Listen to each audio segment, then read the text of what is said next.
Hello, good evening, and good day, everybody. Welcome to the latest episode of the Ask Abhijit show. Today, we are going to discuss a lot of geopolitics and some other matters, yes, and current affairs and so on. It's going to be an interesting session, I think. Yeah. So let us see who all is here, and let me greet you all. I can see Jaydeep, I can see Jay Dikshit, I can see Shaheen. Thank you so much, sir. Ishan, Suraj, Nikhil, Kuldeep, Anirudh, Jay Z, Zach, Vasu, Shashwat, Sauraj, Ishan, Ashutosh, Suraj, Nikhil, Shivansh, Ajit, Jatin, Uday, Aniket, Manisha, Aditya, Amar, Raj, Sumit, Kshitij, Vishal, Pushkar, Rahul, Sarang, Asminor, Jay Dikshit, Bhumika, Anubhav, Mohit, Suhani, Dungar Singh Chauhan, Deepak, Komal, Goblet Fire, Durga, Manik, Pranay, Vladimir Adityanath, Keyur, Alpha, Audacity, Bluebird, Kriti, Akash, Kapoor, Shayon, Priyanshi, Vishnu, Akshit, Harshit, and the list goes on. Karan Nalawat, Explorer, Kushal Kelkar, thank you, sir, and everyone else. Thank you all for being here with me this fine evening. And without further ado, as always, let's get right into the questions. So, what are the questions for today? No big surprise about question number one. Here we are. Surekha says, is China going to attack Taiwan? The other question is, can China defeat the US? Akash says, China didn't respond to the Pelosi visit of Taiwan militarily. Do you think the worst is yet to come in the future for Taiwan and the US? Any chances for World War III in the future? And Dheeraj says, how will China respond and manage the strategic and military competition with the US after the Pelosi visit to Taiwan? And there's one more question related to this. Ayush says, I heard news that China attacked Taiwan but mistakenly dropped bombs in Japan's ocean area. Please, let's discuss what happened after Nancy Pelosi visited Taiwan and left in less than 24 hours, right? So these are the questions right now about the Taiwan matter. So let's take it one by one. Is China going to attack Taiwan? Well, the option is there. If you're talking about military action, the option is open. China has a number of options at its disposal right now. It has a number of cards that it can play. So is it going to attack Taiwan? Well, I am not privy to the mind of Mr. Xi Jinping and the Chinese Communist Party Politburo. The option is available. Yeah. But then they have to do a risk analysis, cost benefit analysis. What can happen? Once you start a process, you can't reverse it, right? So the option is there of China launching military action against Taiwan. The second question is, can China defeat the US? If the Chinese were confident that they could defeat the US, then they would have taken military action when Nancy Pelosi was about to visit. And they had been threatening that they would shoot down the plane or accompanying fighter jets. They did nothing of the sort. So if the Chinese thought that they could do it and get away with it and defeat the US, they would certainly have done that. But they did not do it, which tells us very clearly that the Chinese know that it is not in their best interests to start a shooting war with the US, kinetic warfare.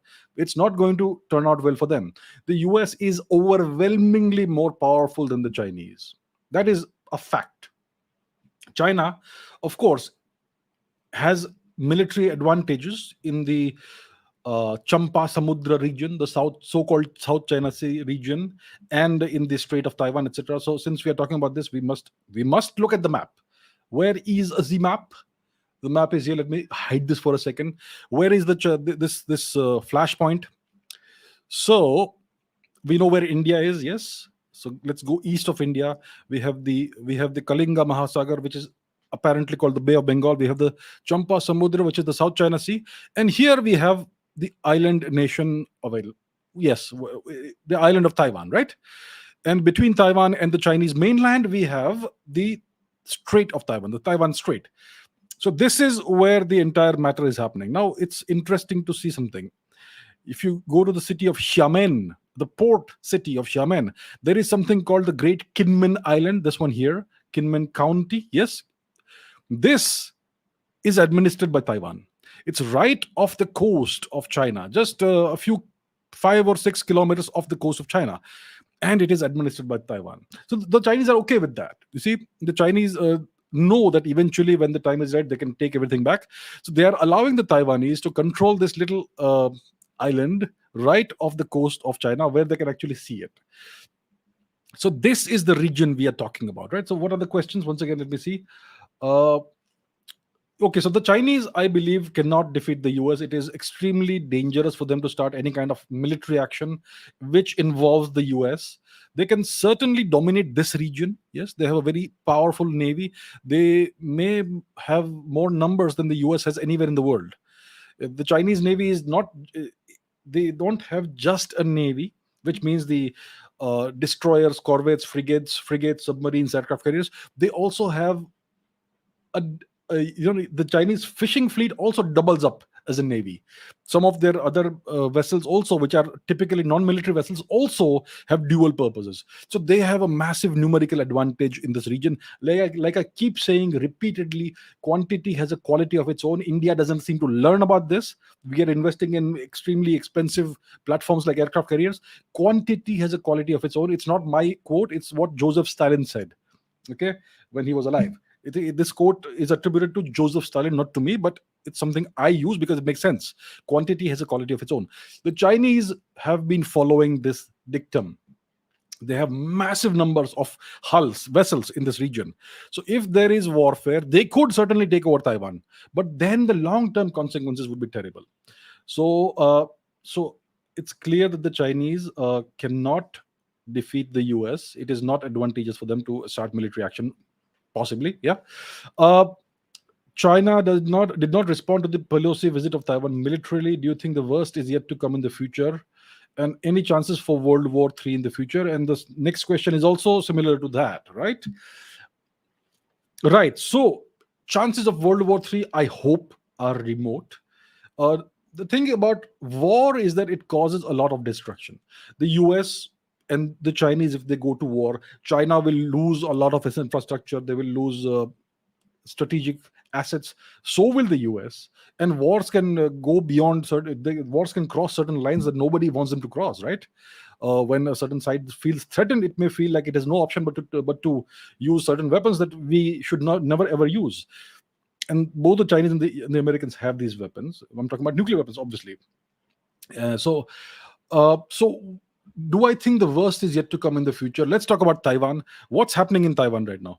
Let us take a look at what's happening in Taiwan. So the Chinese, like I'd said to somebody, I'm not sure if I said it here, but I had said the Chinese would blockade Taiwan Strait. They have blockaded not just the Taiwan Strait, they've blockaded the entire island.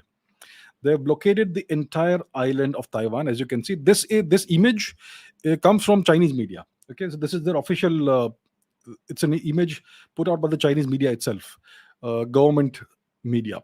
So they have all these different blockades, and they call it military exercises. The Chinese Navy is engaging in legitimate military exercises around the island of Taiwan. So essentially, what they've done is they have completely blockaded the island of Taiwan. They have imposed a no-fly zone over Taiwan, which means that no aircraft can come in, no aircraft can come out, whether it is civilian aircraft or military aircraft or government aircraft or any such thing.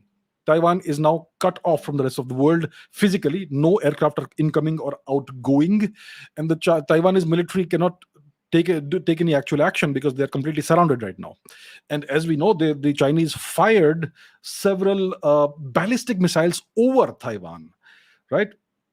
So ballistic missiles have ballistic trajectories. They go out into, they exit the atmosphere of the Earth. They go into space, and then they re-enter in a parabolic trajectory. So where did these missiles? So there was a question about that as well. China attacked Taiwan, but mistakenly dropped bombs in Japan's ocean area. So the Chinese did not actually attack Taiwan, but yes, they launched ballistic missiles over the Taiwan island. So let's take a look at the map and see where this happened. I'm not sure where the missiles originated, but somewhere across the Taiwan Strait on the Chinese mainland. And the missiles splashed down in this region. If you see this little island here, Hateruma, it belongs to Japan. As you can see, Japan is right next door to Taiwan. So this island, Hateruma, I believe is the southernmost region in Japan. Yeah, southernmost point in Japan. And the Chinese ballistic missiles splashed down somewhere around this region. in Japan's territorial waters in its exclusive economic zone. So the Chinese were sending not only a message to Taiwan, but also to Japan. Also to Japan.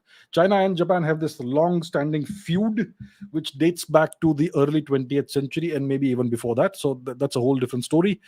Uh, China has grudges against everybody essentially, and their objective is to teach everyone a lesson when the time is right. So right now they are saber rattling. They launched missiles that crossed the Taiwanese airspace, of course, in outer space, and they splashed down south of Japan. This was not a mistake. This was very deliberately done. It was a very calculated move. Multiple, I think it was 5 ballistic missiles or maybe more. I'm not sure. You can look it up, the exact numbers. So that's what they have been doing. They have not actually attacked Taiwan militarily. But yes, they are imposing a blockade, and I don't see this blockade ending anytime soon. So this is the new normal. This is currently the new normal. The Chinese have this very well-known strategy or policy of creeping normalcy, of salami slicing, encroaching 1 inch at a time. We know it very well. We in India know it very well. They occupy Tibet currently, as of right now, temporarily, and from Tibet they have been engaging on all these provocative maneuvers of grabbing half a meter of land, 1 meter, the 300 meters somewhere here, when no one is looking, because the terrain is very mountainous in the India-Tibet border region, and so it's very easy to quickly grab some land. So they have been doing this vis-a-vis India. They were doing it in the 1960s vis-a-vis the Soviet Union. Yeah, the Chinese-Soviet Union border clashes, the Ussuri River clashes in the 1960s, which nearly led to nuclear war. So the Chinese are past masters at doing this. So what they are doing right now is they are blockading Taiwan. And this, I don't see this blockade ending completely anytime soon. Right? This blockade is going to continue, this blockade. So and they've given a date at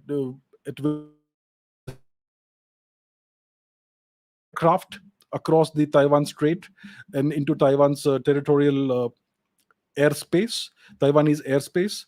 And we should also know that the Taiwanese air defense interdiction zone extends into the Chinese mainland. So that is something that the Taiwanese are also they have also been doing. They've also been playing this game, right? So that is the situation. That's what is happening there.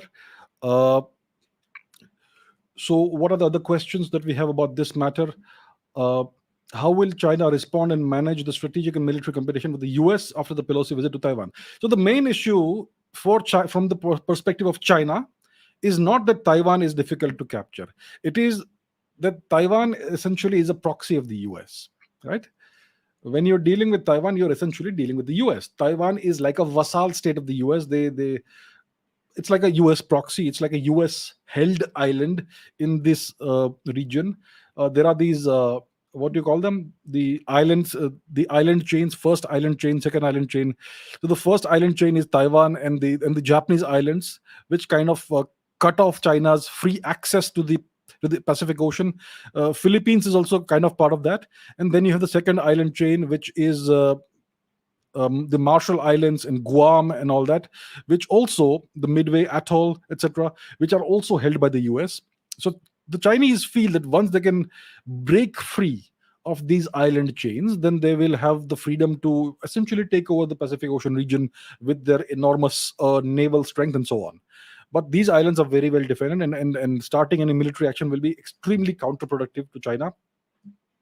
So I think that given the multiple options that China has, the logical option is to continue an aggressive policy of salami slicing.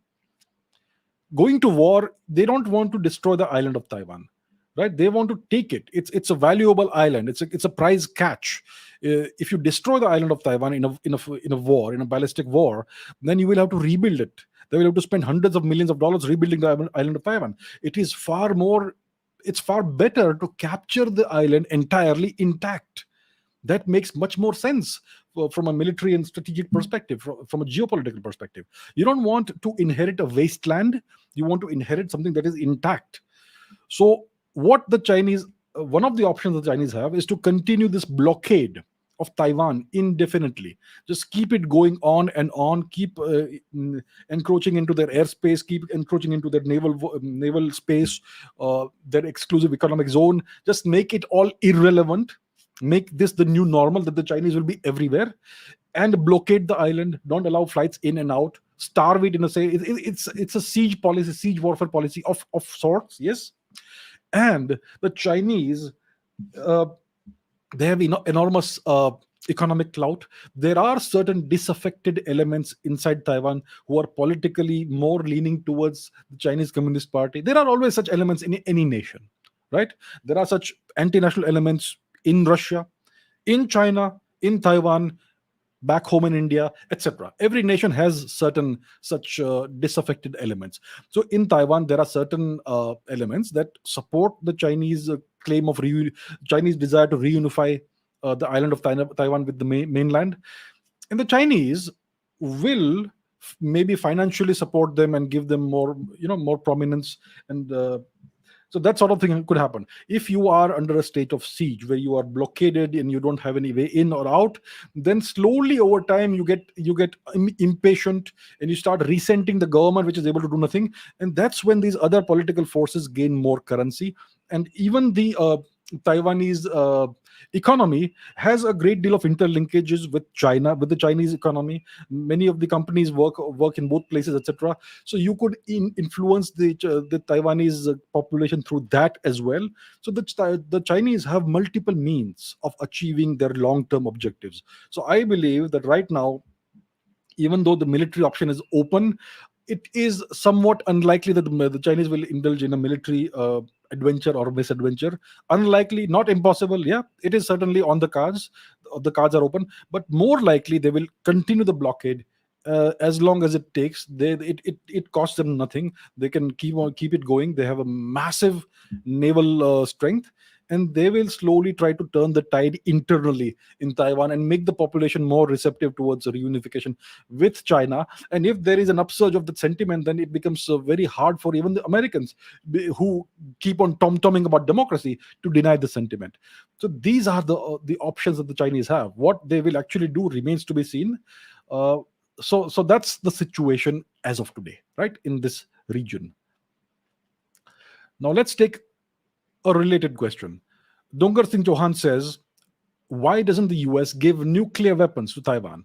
A state of deterrence might prevent war. Interesting question. If you look at the US policies over the past many decades, they have nuclear weapons in various parts of the world that are not their territory. First of all, they have nukes on submarines, right? Nuclear weapons on submarines. They have a massive arsenal of ballistic missiles that can deliver nuclear warheads to any part of the world. They also have nuclear weapons in various parts of Europe, right? The UK, which is a US colony or vassal state, has a number of nuclear submarines that have British nuclear warheads mated to American. I think it's the Trident missile or the Polaris. Polaris is obsolete, I believe. One of the US ballistic missiles. So I believe the launch codes are not available with the UK Prime Minister. They are actually in the hands of the Americans. So it's nukes only in name. So the UK has American missiles mated to British warheads. So you can say it's essentially American nukes that the UK nominally has. Then I believe that in the Netherlands and in Turkey as well, there are American nuclear missiles deployed there. So they are not in the hands of the local governments. They are entirely under the control of the US military and the US government. But they have been deployed in these places. I think it's the Netherlands, possibly Belgium, Turkey for sure, and so on. So the Americans do that, but they don't give that nation the control over those weapons. So what about Taiwan? Let's go back to the map because it makes sense to look at the map. So we have Taiwan here. Let's say the Americans place nuclear missiles in Taiwan in order to, let's say, deter Chinese aggression, right?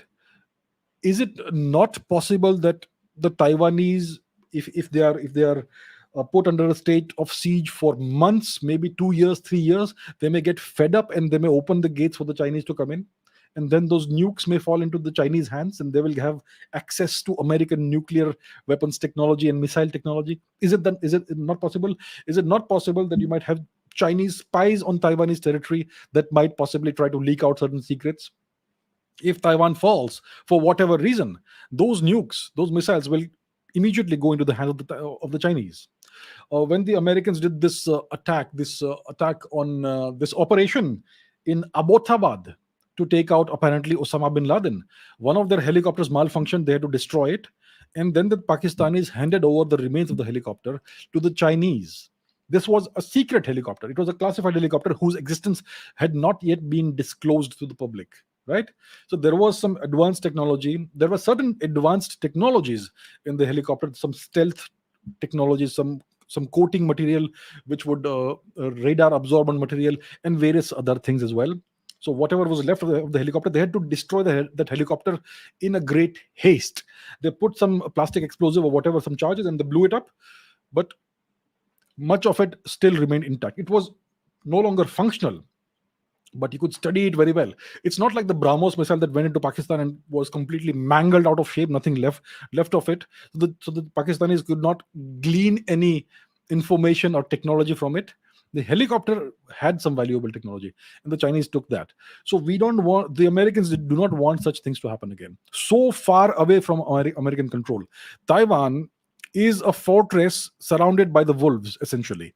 When it comes to Europe, Western Europe is entirely under US control. So it's perfectly safe to place American nuclear weapons and missiles in Western Europe, in the Netherlands, in the UK. Even Turkey is greatly dependent on the Americans. The Middle East is entirely, essentially, under American control. So is Egypt, so is North Africa, so is the Mediterranean region. So it is safe to deploy American nuclear weapons and missiles on Turkish territory. When it comes to Taiwan, it is an extremely hostile territory. It is not safe for the Americans to place their extremely sensitive technologies and weapons over here. So I believe that is the reason why the Americans have never done this. And of course, that would provoke China incredibly, to an incredible extent. If you place nuclear weapons there but don't disclose it, then the entire purpose of deterrence doesn't happen. But if you place nuclear weapons there and you disclose that, that is going to be seen as an extremely grave provocation, almost like a declaration of war by the Chinese. And then there will be consequences at various levels, at various orders of magnitude. Then it will be legitimate for the Chinese to escalate, to ratchet up tensions in North Korea, start something there, because North Korea is controlled by the Chinese. They could escalate matters with the Japanese in the Senkaku, Diaoyu Islands, etc. They could do all kinds of things, and the Americans most likely don't want things to escalate that far. They want a controlled escalation. Eventually, they want a bifurcation of the world order, a bipolar world, China and Iran and Russia on one side, and the Americans and the other nations on the other side. Bipolar world. The Chinese want a unipolar world. India, Russia, France, etc. want a multipolar world. So that is the game that is being played right now, right? So that, in short, is the reason why the Americans have not given nuclear weapons to the Taiwanese. Okay, Harsh says, doesn't attacking India before attacking Taiwan make more sense for China? That is an interesting thought. So right now what's happened is that before Nancy Pelosi visited Taiwan, the Chinese made a lot of noise, a lot of saber rattling, a lot of strong words. We will shoot down the aircraft, and you're crossing our red lines, and final warning and all that. Yes, but then the visit happened. The Americans called the Chinese bluff, and the Chinese were able to do nothing. They just sat and watched. She came over there under their noses. She did whatever she wanted to do, and then she left. So that is a loss of face. That is a public humiliation, right? That is indeed, you cannot put it in any other way. The Chinese have been publicly humiliated. Their threats have been shown to be empty. Yeah. And we have to understand, we have to remember that in autumn this year, Mr. Xi Jinping is due to be re-elected, reselected, reappointed as the supreme leader of China. Yeah, so that is a critical event, a very high stakes event for Mr. Xi Jinping and for the Chinese leadership. Now, if a leader of Mr. Jinping's stature is publicly humiliated, if he loses face, yeah, then he will lose credibility and it will become difficult for him to be reappointed. Yeah, you could. There is a lot of internal politics in the Chinese Communist Party. It's a very dog eat dog world. Yeah, it's a cutthroat environment. The people who rise to the top in the Chinese Communist Party do that at the expense of lots of others. Mr. Xi Jinping has left a lot of people in his wake during his rise to the top. Yeah, he has gone. In the initial phase of his leadership, he once he became the supreme leader, he had launched this war on corruption in which he destroyed a lot of his political rivals. So any leader who reaches that position within the Chinese Communist Party will have a lot of enemies. As long as that leader is strong and is performing well, the dissent will be kept under the carpet. But once some kind of public humiliation happens and a loss of face happens, there's going to be trouble, right? Knives are going to be sharpened. So what's happening, I think it's in October, this re-election, reselection, reappointment, that entire procedure, that is extremely important for Mr. Xi Jinping. So right now, what's happened to him is a humiliation. And people on Chinese social media they've taken to Chinese social media and expressed their frustration and their anguish and all that at what the Americans have been able to pull off.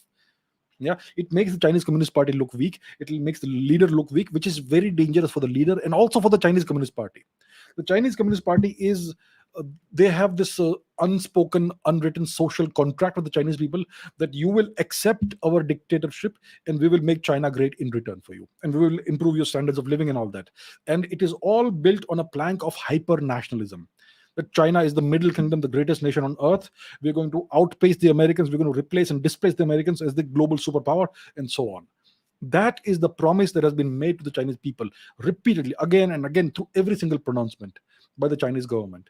And now when this happens, that is extremely dangerous for the CCP and for Mr. Xi Jinping. So Mr. Xi Jinping right now is treading dangerous waters. If he loses credibility, the Chinese Communist Party will quietly replace him. His career will be over. Once you fall from that position, you're done in multiple ways. So if Mr. Xi Jinping loses credibility, if he does not show the Chinese people again that I am the guy, I'm the man, I'm the person who can take China forward, then there could be a coup in China. So I have this podcast with Dr. Edward Luttwak on this channel. You can look it up, in which we have discussed this matter. That is Mr. Xi Jinping's position secure in China, and how could a coup against Mr. Xi Jinping happen within the Chinese Communist Party? And he has spoken about that.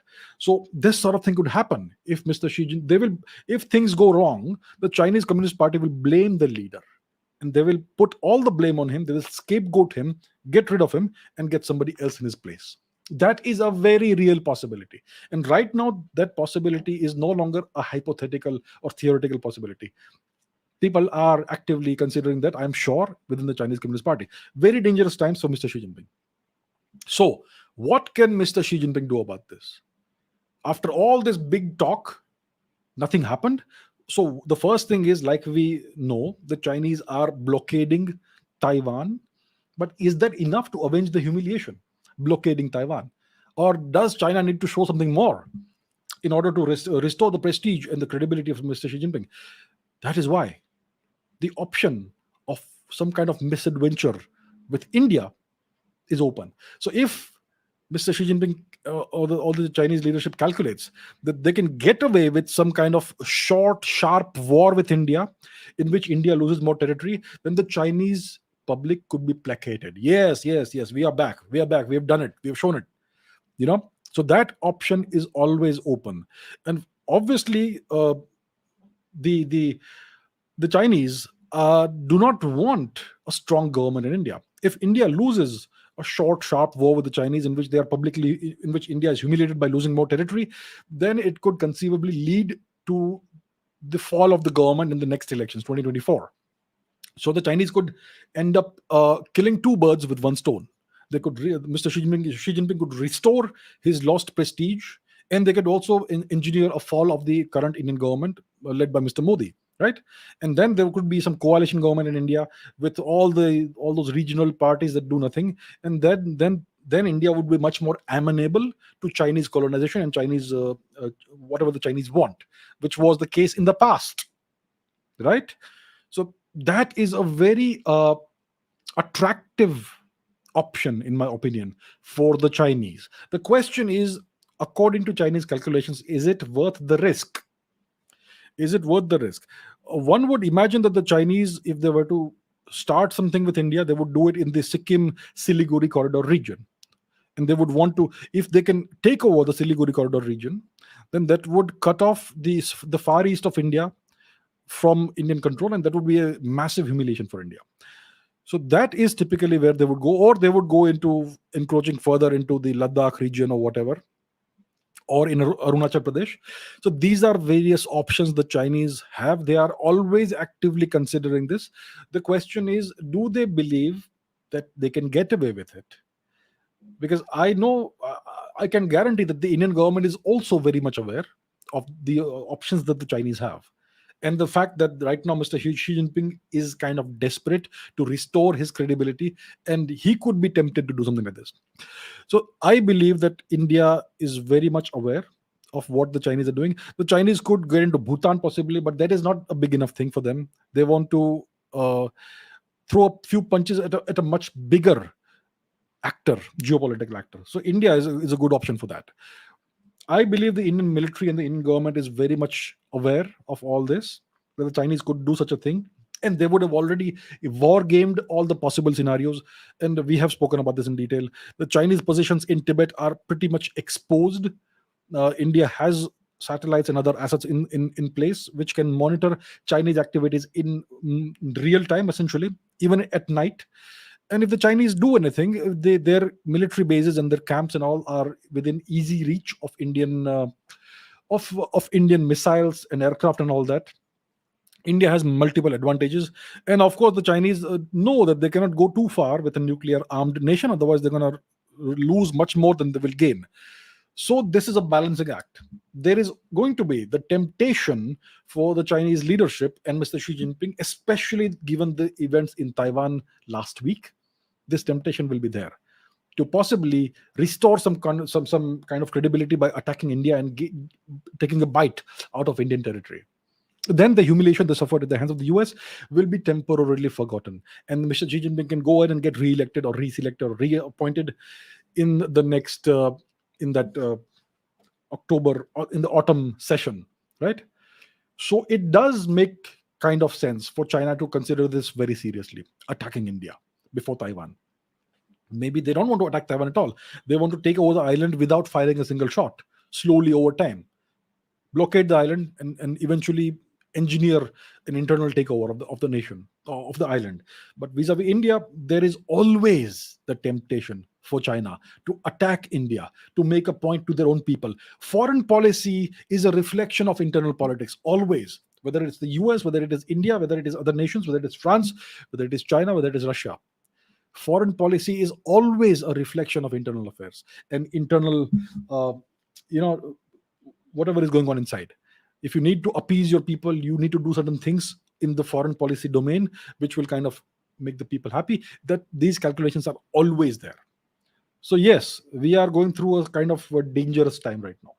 What's happening in Taiwan could have repercussions in other parts of Asia and other parts of the world. And India obviously needs to be very alert and be aware of the fact that the Chinese could have such intentions or motivations. AC says, why does the Republic of China, Taiwan, still claim the same parts of India as the People's Republic of China does, even after 73 years of being exiled to the island? Why haven't we been able to make Taiwan drop their claims to Aksai-Chin, some parts of Pakistan occupied Kashmir, Arunachal Pradesh, etc.? And why haven't they done this themselves? Please understand, my dear friends, that Taiwan is a US vassal state. Taiwanese foreign policy is essentially US foreign policy. Taiwan is a US puppet, a sock puppet. So whatever the Taiwanese do is a reflection of what the US wants. Understand this. Things are not what they appear on the surface. If you want to truly understand geopolitics, if you want to truly understand history, current affairs, you have to look below the surface. Appearances are always deceptive. You can watch news 24 hours a day, you will learn nothing. You have to go deeper. In chess, a grandmaster thinks 15 steps ahead. A regular person like me and you will think maybe 2 steps ahead or 3 steps ahead. A grandmaster is able to think 15 steps ahead. If you want to understand things, you have to be able to look beneath the surface of things. You have to understand what really happened, what is the history, what are the interconnections, what are the systems, and things like that, right? So Taiwan, whether you like it or not, no, there is no other way of saying it beyond saying that Taiwan is a US vassal state. The Taiwanese foreign policy is an extension of American foreign policy, right?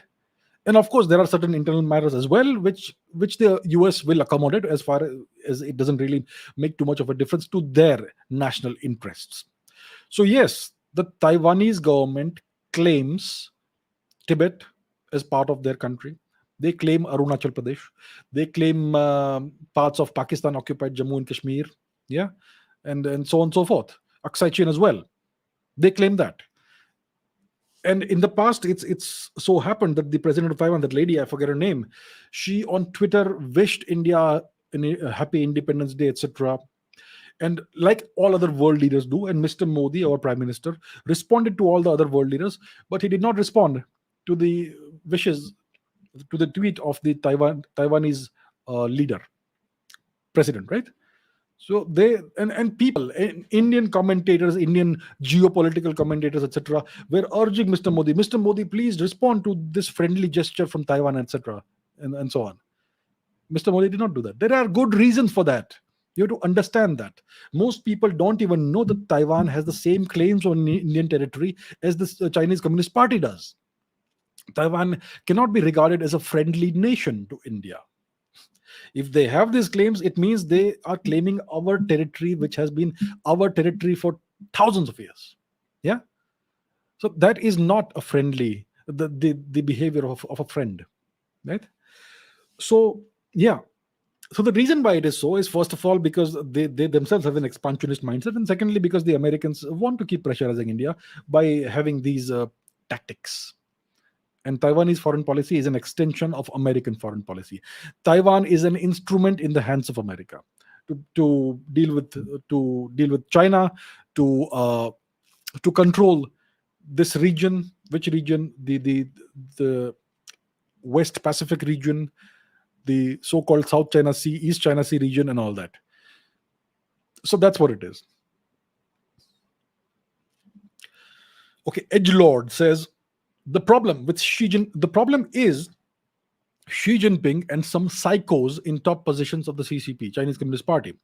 If the Chinese Communist Party reforms and ends hostility towards other countries, then India and China can easily become friends and form an Asian union. Psychos. I think the top leadership of the Chinese Communist Party is extremely realistic. It's very pragmatic, very practical. And they are very logical. They're not psychos. And if you look at the history of China, and if you look at the kind of leaders they've had in the past, I think Mr. Xi Jinping is a reasonably well-balanced person. Yeah. All you have to do, the problem is we don't study history, right? We don't study history. Just go back a few decades and see what kind of leaders they had. See what Mr. Mao Zedong did to his own people. Nearly 100 million deaths in China and wars with everybody. Yeah. I think Mr. Xi Jinping, if you compare him with Mr. Mao Zedong, is an extremely moderate and well-balanced person. The overall objectives of the Chinese Communist Party have never changed. Their overall objective from day one has always been consistent and the same: to expand in all directions, take over everybody's territory, and become the center of the world, Middle Kingdom. the only nation that matters. Everybody else is irrelevant. That's always been the aim, the dream, the hope of the Chinese Communist Party. So Mr. Xi Jinping is doing the same thing that his predecessors were doing, and right now he has the advantage of a massive economy and a massive military. Because he's a massive military, he's able to pour so much more money into the military. Even if the Chinese are spending the same percentage of their GDP on as India on the military, they are able to have a military budget of maybe $150 billion or maybe $200 billion, somewhere there, right? Because their economy is so much more massive. I don't think these people are psychos. I think if Mr. Xi Jinping falls by the wayside and somebody else comes to power, that person may be even worse, way worse than Mr. Xi Jinping. It is a possibility. Right now, he has kind of lost face. He has been kind of humiliated by the Americans. If he loses his position as the boss, as the supreme leader of the CCP, and somebody else is put in place by the CCP, that person is likely to be much more of a hardliner than Mr. Xi Jinping is. So the CCP is not going to reform. They are not going to end their hostility towards India or other nations. They even covet Russian territory. That claim has never really gone away. If you look at this region of Manchuria, the Ussuri River and all that, they claim this territory. They have dormant claims to this territory, and those claims will be reactivated when the time is right. So the CCP is not going to reform. It is the one thing that gives them legitimacy in the eyes of their public, in the eyes of 1.4 billion Chinese, that the CCP is going to make us great. It's going to make China number one. It's going to transform China into a superpower, and we will be the most prestigious and greatest people in the world. That is the social contract. That is the promise, and that is why the CCP is in power. The moment they lose their credibility, there's going to be civil war in China. That is a process. It's a cycle you see over and over and over again in Chinese history, the dynastic cycles. The CCP is just one dynasty. So we need to be realistic. The CCP is not going to reform. If they start reforming and becoming more moderate, they will lose credibility in the eyes of their own people, and that will lead to their downfall. They cannot afford that to happen. Chinese civil wars are never pretty. They are extraordinarily massive, messy, and bloody. So India needs to be extremely realistic and hard-nosed. There is no possibility of China ending its hostility towards India. There is no possibility of having a friendly Asian Union. There could be cooperation between India and China if India rises rapidly in the next 10 years and becomes a significant economy and a significant military power.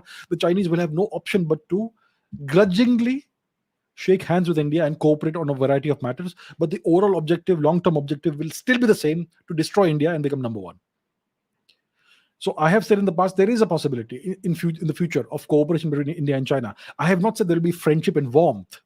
There will be issue-based cooperation, which already exists between India and China.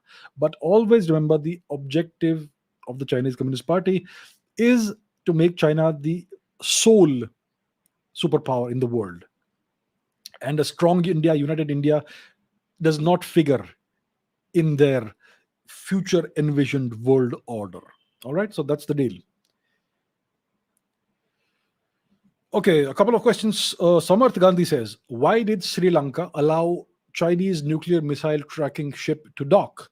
How should India deal with this? Should India stop helping Sri Lanka? Knowledge Seeker says, why are we so weak that a rival nation can send its military ship to a port of our neighboring country close to our nation, and we are just angry with the neighboring nation, which is kind of like betraying us even after giving aid? Why are we or our government so unwilling to address this issue intelligently? All right.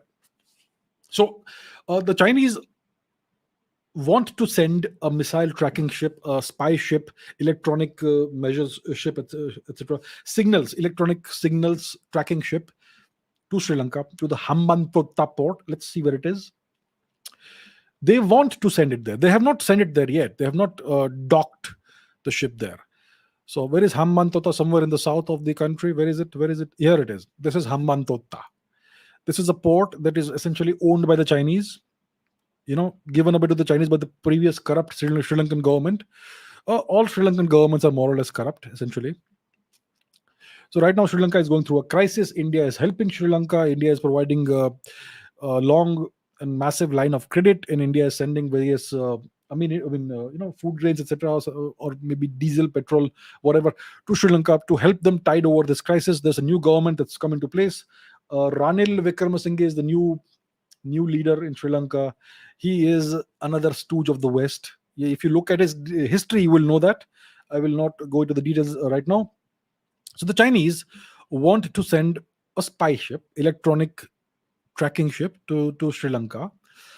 And this ship is extremely sophisticated, very good technology. It can track missile launches and rocket launches very precisely. So let's say India wants to launch some kind of ship. ISRO is sorry, not ship, rocket. Let's say ISRO wants to launch some rocket. ISRO launches a rocket. This ship can track it from very far away, from all the way south in the southern part of Sri Lanka. The ISRO launching place is somewhere in Orissa, right? Vishakhapatnam, somewhere in this region, somewhere in the eastern part of India, Orissa, a few hundred, maybe a few thousand kilometers from Hambantota. So the Chinese, through this ship, will be able to track that rocket launch. Let's say we are launching a new kind of rocket, which we did today, a tiny rocket. So the Chinese, if they have a ship in this region, they can track it and they can kind of decode what this rocket is about, what is new about it, what is different about it, what are the new capabilities that the Indians have acquired or built. Similarly, if India is to launch a ballistic missile, an intercontinental or intermediate range ballistic missile from the eastern coast of India, then this Chinese ship in Sri Lanka will be able to track it and monitor the missile launch, and give the Chinese a great deal of very good intelligence about the characteristics and parameters and capabilities and range of the new ballistic missile that India is testing. So that is what the Chinese are doing. That's so they have requested the Sri Lankans to allow this Chinese spy ship to dock in the Hambantota port. Initially, the Sri Lankan government agreed to this, and that's why there was this uproar in Indian media. The latest thing I've heard is that the Sri Lankans have said, we are giving you permission, but after so and so date. So I don't know what that date is, and I don't know if there is some event coming up in India around that date. So the Sri Lankans are giving permission, but after a certain date. I'm sure the Indian Ministry of Foreign Affairs is in constant contact with the Sri Lankans, and India would have made certain things clear to Sri Lanka. So that is the situation right now. They have been given permission to dock, but after a certain date, and maybe there's something coming up in India, some kind of missile launch or some test or something, which I am not quite sure what it is, but it may be there. There could be something coming up. So that's the deal. Now the question is, how should India deal with this? India should make it very clear to Sri Lanka that this sort of behavior is not acceptable. That's for sure. Should India stop helping Sri Lanka? You see, in international affairs, in geopolitics, all help is conditional. Like I've said many times, there are no friendships in geopolitics. The Indian government has a singular purpose: to serve the nation and its people, and to further India's national interest. That is the only purpose of the Indian government. Indian money, whatever it is the government has at its disposal, is to be used for these purposes only. Now, if India is giving aid to Sri Lanka, financial aid, monetary aid, other aid, there has to be some reciprocity. It has to be conditional aid. The aid we are giving to a foreign nation, Sri Lanka is currently a foreign nation for now. It's a separate country, it's a separate government, and separate people. So if we are giving aid to Sri Lanka, it has to have certain conditions, that you will not do this or that or whatever. There have to be very clear conditions. And in case the Sri case the Sri Lankans are taking actions or steps that are detrimental to India's national interest, the aid should be immediately cut off, and there should be further action which could essentially ensure that Sri Lanka doesn't indulge in such activities again. Right? So is Sri Lanka betraying us? No, they're not betraying us. They're testing us. There are no betrayals in geopolitics. There are U-turns, and the public can consider that to be a betrayal, but actually it is nothing but a standard geopolitical maneuver. Yeah, a so-called betrayal. The Sri Lankans are testing the limits of where they can go vis-a-vis India. They are currently dependent on India. India is giving them all this aid. They still want to see how far they can go without before the Indians get upset and they stop the Sri Lankans. So they are testing India. The government that is currently in power is this guy Vikramasinghe is a Western stooge. He is a member of various well organizations that will demonstrate his credentials as a time tested Western stooge. So that's what the Sri Lankans are doing. Now the thing about, I can understand why people get upset. People get upset that India is helping another nation and India is getting nothing in return. They are betraying us. India um, is India not intelligent?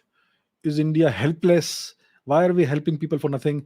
Uh, the thing is this: India is now definitely emerging as a major geopolitical power, and yet India is not able to control certain countries in its neighborhood. Sri Lanka is now coming to heel for sure, but there are other nations in India's neighborhood that India is still not able to influence to the extent that it would like to influence.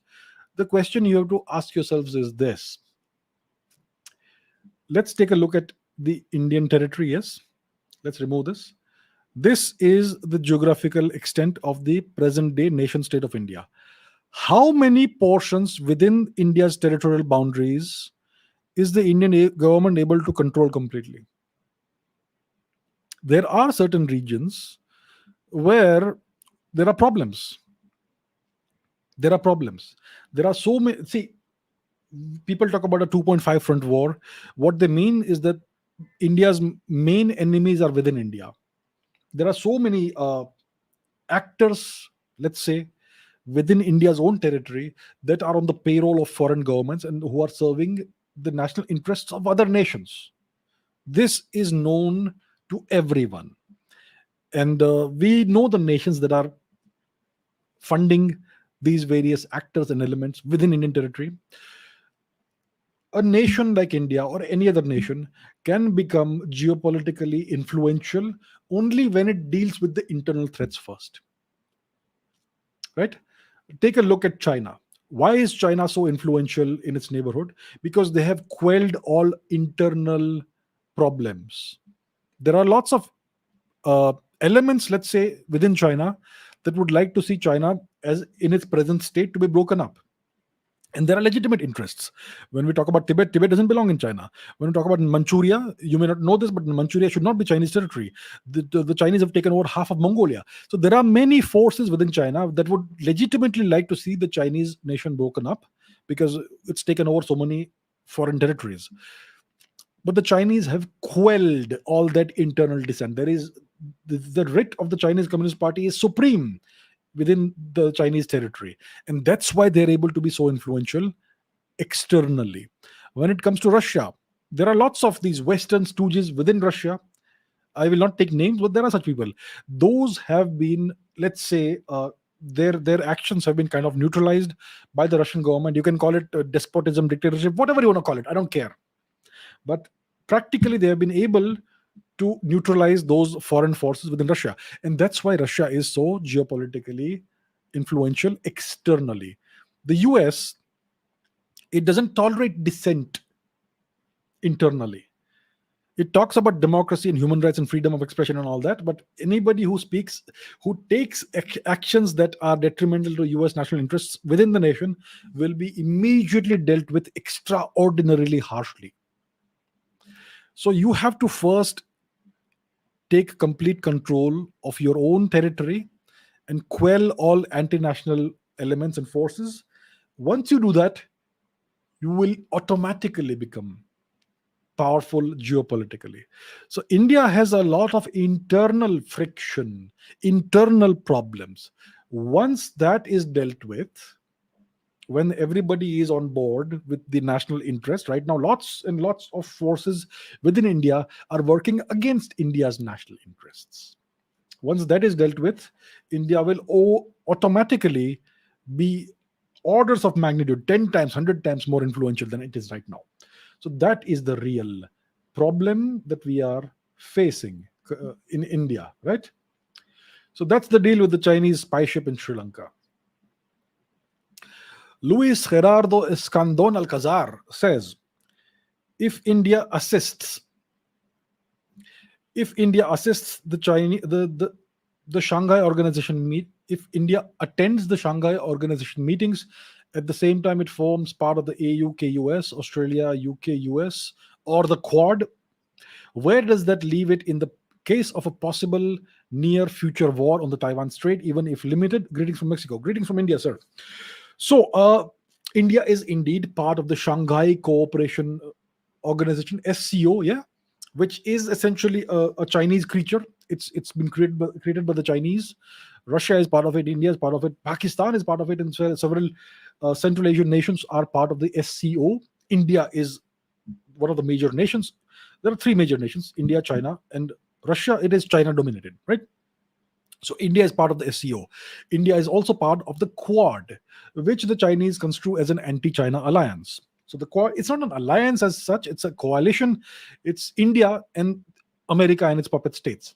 It's India, the US, Australia, and Japan. Australia and Japan are US colonies, essentially. So it's an Indo-US coalition of sorts, and the Chinese consider that to be an anti-China alliance. So, on the one hand, India is cooperating with China in the SCO. It is part of the same organization. On the other hand, it is part of an organization that is rightly or wrongly construed by China as an anti-China organization, right? So this is what I spoke about in the past about the what we call the Jaishankar doctrine, that India will engage with all major geopolitical players in issue-based cooperation. There will be complete broad spectrum cooperation when it comes to economic development activities, yeah, with the US, with China, with the West. But there will be issue based cooperation on strategic matters, on geopolitical matters, on foreign policy matters. And there will be no cooperation when it comes to things that can impact India's national interest, which is why when it comes to China, there is not that much of economic cooperation, because the Chinese want to flood India with their cheap products and extract money out of India. So that's why India is not engaging economically also that much with China. But it is part of the SCO vis-a-vis the Central Asian region and these other nations. So India is giving issue-based cooperation to various nations, even to the Chinese, depending on what issue we are dealing with, which tells you that India is pursuing a policy of multi-alignment. This is not non-alignment. This is multi-alignment. This is a complete break from the past. In the past, India was part of the losers club, the non-aligned nations, and the objective was to achieve nothing. Yeah, there was no real geopolitical or geo-economic objective that the NAM had. So today, India is following a very different foreign policy. India is pursuing a foreign policy of furthering its national interest by cooperating with whoever has in ways that are mutually beneficial with a wide range of nations. So the question, so that is the context to this question. Now the question is, where does it leave India in the case of a possible near future war on the Taiwan Strait, even if limited? India will say it's none of our business. India will say we don't have a horse in this race. This does not concern India. We call upon the warring parties to cease fire immediately and stop hostilities, and please ensure that civilians are not affected and not hurt. That's what India will say. Exactly what India said in the Ukraine war. India called upon both nations to have ceasefire, to ensure that civilians are not affected, and so on and so forth. Yes, and anytime civilians were killed or whatever, India condemned that, etc. But India has not taken sides. India has condemned the military action. India has called for a ceasefire. India has called for a negotiated settlement, diplomatic settlement instead of military settlement. But India has refrained from taking sides, and India has refrained from condemning either of the nations explicitly, right? Whether it's Ukraine, whether it's Russia. Similarly, if there is a conflict in the Taiwan Strait, India will repeat this procedure. India will call for a military ceasefire. India will call for a cessation of hostilities. India will call for a negotiated diplomatic solution of the problem, and India will demand that civilians are not targeted in any manner. This is what India will do, but India will refrain most likely from condemning any side, and India will refrain from getting involved in any way whatsoever. But of course, India will monitor the situation very closely. And in case certain advantageous conditions arise in certain ways, India will certainly take advantage of that, as any nation would. So that is how I see things going in the hypothetical scenario of a future war in the Taiwan Strait. If the war goes beyond the Taiwan Strait and becomes a widespread war, as wars tend to do sometimes. Remember 1914? So if that happens, then India will take appropriate measures to defend its national interest and other interests. So that's how I see. That's what I see happening. Right? Samad says, why is the US delaying nuclear missile tests? So the tests we are talking about are the Americans were supposed to test out the periodic tests they conduct on their ballistic missiles. These are nuclear capable ballistic missiles, but they're not testing a nuclear weapon. They're testing that the missile works properly. So let's take a look at the map, and now let me tell you what this missile test was supposed to be about. Let's go to the US West Coast. So, northwest of Los Angeles, northwest of Santa Barbara, the Americans have the Vandenberg Air Force Base. Do you see this? This place is called the Vandenberg Air Force Base. This is from where the missile test was supposed to happen. It's an intercontinental ballistic missile around 8,000, 9,000, 10,000 kilometers range, maybe more, maybe more. This is the missile is called a Minuteman 3 missile. It was supposed to be launched from there, and it was supposed to go into the region of the Mariana Islands. The Mariana Islands. In this region.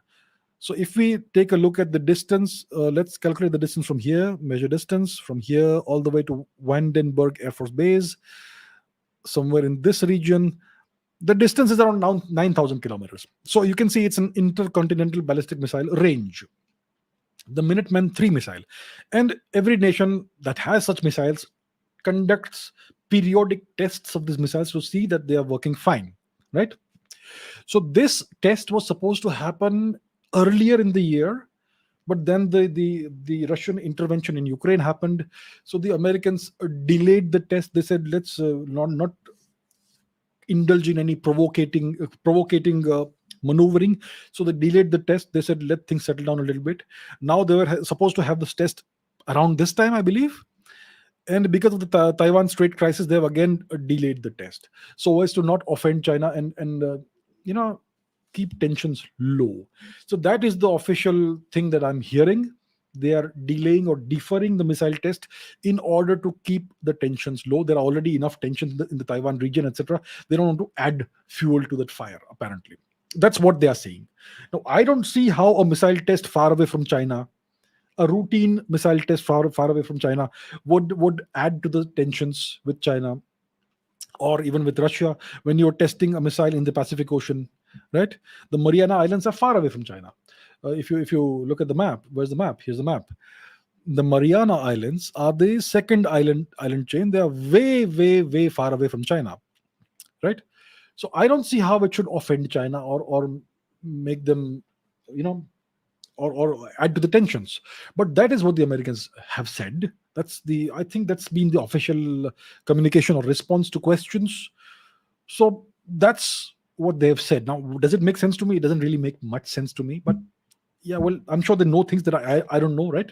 I'm just an outside observer. There is an event horizon. I don't know what's beyond the event horizon. I'm trying to guess, deduce, prognosticate based on whatever evidence is available outside. So that's what they have said. They don't want to add to the tensions that are currently existing vis-a-vis Taiwan, and that's why they are delaying it. Yeah, that's it.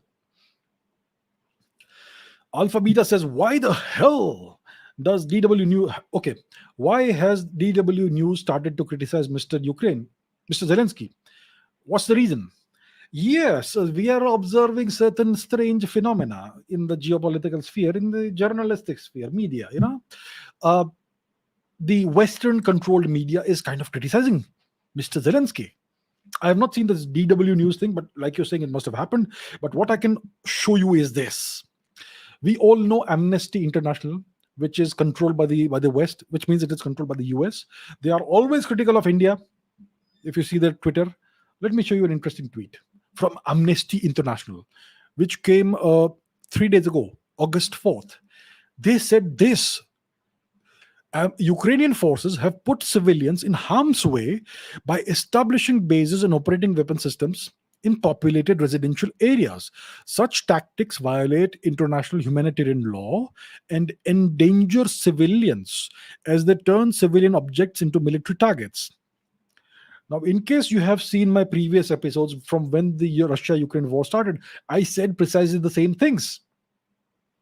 I said that the Ukrainians are using these horrible tactics of putting the weapon systems, etc., in civilian areas. And when the Russians are forced to retaliate, it will cause civilian casualties. It will make the Russians look bad. But the Ukrainians are putting their civilians on the line as cannon fodder. I said that this thing in February, in March, and I got a lot of criticism for that. Lots of Western commentators. I saw the comments. They're still there on my channel. The comments that they have put. Now Amnesty International is corroborating what I had said at that time. Right? Now, so what's happening?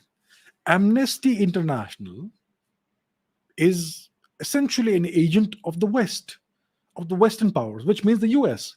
They are used time and again to criticize the Indian government, to make India look bad, to claim that India has human rights abuses and God knows what else. All lies. So how come they have suddenly turned against Mr. Zelenskyy and the Ukraine regime? What's happening? And like Mr. Alpha Beta says, or who he or she is, yeah, I don't know the gender. So apparently DW News also is criticizing Mr. Ukraine, Mr. Zelenskyy, and maybe some other things may also be up there in the media I haven't seen yet. Yeah, this is an interesting turn of events. Is the tide turning for Mr. Zelenskyy? Is he no longer of much use to the West? Has he served his purpose? If things continue like this, you may soon in the forthcoming days see stories of Mr. Zelenskyy's $500 million in some bank account in the West or something like that. And then all they have to do is put all the blame on him, that he mismanaged the situation and that's why Ukraine is not doing well. That's why Ukraine is losing. Blame it all on him and then move on. So you see, it's like this. Whether it was Mr. Saddam Hussein, whether it was anybody else, the West uses these despotic people, these little puppet-like people. Saddam Hussein actually was a Iraqi nationalist. He tried to take his country in a certain direction. He was not a puppet. But yes, he was certainly an agent of the US for a long time. The Americans used Saddam Hussein as a stick to beat Iran with. And then when he served his purpose, they threw him to the wolves. We know what they did to him. The Americans have this long history. If you study the history of the 20th century in Africa, in other places, they have this history of doing this again and again and again, propping somebody up as long as they serve a certain purpose. And then once the purpose is served, you throw that person to the wolves. So it looks like Mr. Zelenskyy is kind of in trouble. If Amnesty International criticizes him openly and doesn't delete the tweet is there for 3 days, it sends a certain signal. It looks like Mr. Zelenskyy's days as a world leader are numbered. Yeah. So I don't know what's going on. Maybe the Americans are now, they want to focus more on the Taiwan thing. Yeah. The Ukraine-Russia thing is old news now. That people are tired. These wars are distractions for the American public to keep the public engaged on things that are apparently very important. There is a recession. There is a terrible recession happening in the US right now. The US government has changed the definition of recession in order to claim there is no recession. The definition of recession, ask any economist, is 2 or more quarters of negative GDP growth. What's a quarter? 3 months. There are 4 quarters in a year. The first 3 months, the next 3 months, the next 3 months, the next 3 months. The definition of a recession in economics is 2 consecutive quarters of negative economic growth, of GDP getting smaller. And that's what's happening in the US. The US is in a recession. The fuel prices are extraordinarily high right now. Just see what the prices of gasoline, of fuel, were during Donald Trump's time, and see what the prices are right now during the presidency of Joe Biden. Look at the approval ratings of Joe Biden, the lowest in all US history. Yeah, lower than Jimmy Carter. So there are problems internally. Yeah. Now Ukraine was a nice diversion for the American public. We are doing something righteous. We are supporting the righteous side. We are supporting Zelensky, this great freedom fighter. Now people may be getting tired of it. So let's start something new in Taiwan. We sent Pelosi there to stir up the flames. And now let's focus on Taiwan. I'm just speculating. I don't know what the decision making and thought process is in the State Department, in the US government, etc. But this is what it looks like. So maybe now the tide may turn for Mr. Zelensky. Now the Western media is allowed to criticize him rightly for what he is doing. And it's not he who's doing that. He is just the face, the public face of the Ukrainian government, right? He doesn't really have any power. He's just an actor who's acting as president. He and his wife, they had this recent photo shoot on the front page of Vogue, as you may have seen. So that's what's going on. So the tide seems to be turning for Mr. Zelensky. It looks like he may no longer be of a great deal of use for the puppet masters who are running Ukraine, and some changes may occur soon, possibly, yeah. Okay, hey, so I had this video, right? I think it's I had answered a question last week about Subhash Chandra Bose, and I said that the question was, Mr. Bose failed, but why do we still admire him? And I had given an answer to that. You can look it up. It's available as a short clip on this channel. So lots of people got upset with that, about that. They are all saying, so let's see what people are saying. Yeah, Devdeep is saying, why do you think he failed? Kindly answer that. It is so wrong on so many levels to say that he failed. Answer, please. Gator said he succeeded. The British lost. No, the battle was lost, but the war was won. Without his contribution, Independence Day would certainly have been deferred by a few years. Bijoy says, who said Netaji failed? He gives freedom to India. Vijay says, because of him, we got independence. The fear of Azad Hind Fauj in the British. Paras says Netaji succeeded as India got independence due to the mutiny and so on. And Mera Pet says, correct yourself. Fact is, his idea in ultimate sacrifice led to India's freedom in the late 1940s. All right. So lots of people, not everyone, but lots of people are saying that I am wrong. Mr. Bose did not fail. He gave India independence and so on and so forth. Okay. That's what you say. Now let's take a look at this from a different perspective. What were Subhash Chandra Bose's objectives? What were his stated objectives? He tried being a politician.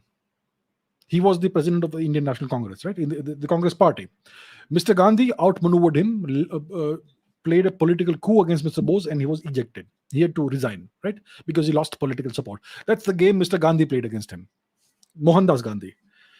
So Mr. Bose saw that when it comes to the Indian National Congress, they did not support, they did not have the same vision as Mr. Bose had for India. They wanted cooperation with the British. They wanted independence for India whenever it happens on the terms set by the British and the terms set by Mr. Gandhi and Mr. Nehru. That's what the Indian National Congress was a vehicle for. It was a vehicle for the eventual transfer of power from the British to a bunch of Indians on the terms set by the British, which would include partition and destruction of India's territorial integrity. Yeah. Those demands for partition, etc., were already in the air at the time. So Mr. Bose decided to dissociate himself from the Congress party. He formed the Forward Bloc, and then he went into exile. He escaped from house arrest, and his objective then became to secure independence from the British for India through military means. Complete Sampurna Swaraj. Sampurna Swaraj, not some stupid transfer of power on the terms set by the British. No partition. A complete erasure, annihilation of all the harm the British had done to India. Yes, these people are saying we got independence. You call that independence? It was a transfer of power from one set of crooks to another set of crooks. But the British interests remained in India. You think Mr. Nehru's prime minister was independence for India? You think that's independence? You think the 1946? Yeah, we had a mutiny and all that, but that did not work, right? Obviously.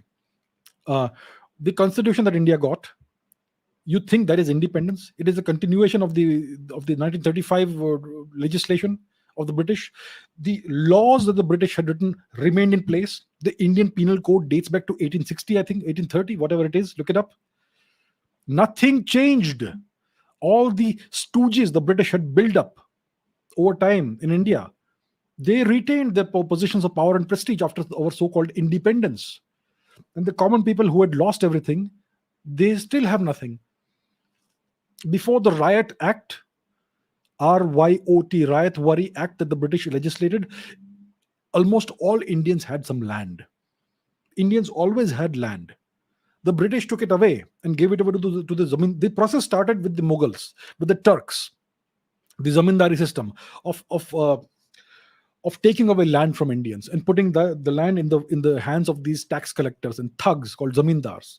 And many Indians were part of that, the so-called zamindars, the Tagores, etc. Yeah, and the British took that further with the Riot Worry Act, and they took away all the ancestral land from whatever was left of the Indian population.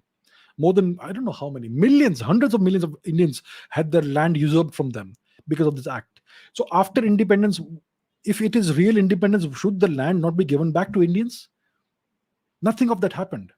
The same laws continued, the same institutions continued. The people who were in power, their descendants are still in power today in various Indian institutions. Yeah. Do you really think that was independence? Celebrating something on August 15th, do you think that is real independence? The education system never changed. We are still being taught fake history. If Mr. Bose had come to power, he would have stopped all that. He would have created a new system. He would have given you Sampurna Swaraj. You are so blindfolded right now, you don't even realize that you are not free. Right? That is the problem. Mr. Bose, his objective was to give India Sampurna Swaraj and to evict the British through force from India, destroy the institutions of oppression that they had constructed, and recreate India from scratch. That's what his objectives were. If you were to ask Mr. Bose, do you think you succeeded or failed? What do you think he would say? Mr. Bose was a man of standards. The problem with you all is that you don't have standards. Unfortunately, it's sad to say this. If India is to, I get this question every day in the comments. When will India become a superpower? Do you think India will become a superpower when you have low standards? If you want India to become a superpower, raise your standards. Raise your standards to the standards that Mr. Bose had for himself. And then we may have a chance. With this attitude, nothing is going to change in India. If you were to ask Mr. Bose, he would be the first to say that I failed in achieving my objectives. Yes, it hastened India's so-called transfer of power, independence, transfer of power. But what was the result of that? The results that he wanted have still not materialized. So yes, Mr. Bose failed. And if it offends you, so be it. Okay, Kiel Magne says, the Republic of India is a continuation of British India. Face the reality and stop spreading this anti-white propaganda. No, I agree. The Republic of India is a continuation of British India. Even today, it's as if the British are still ruling India.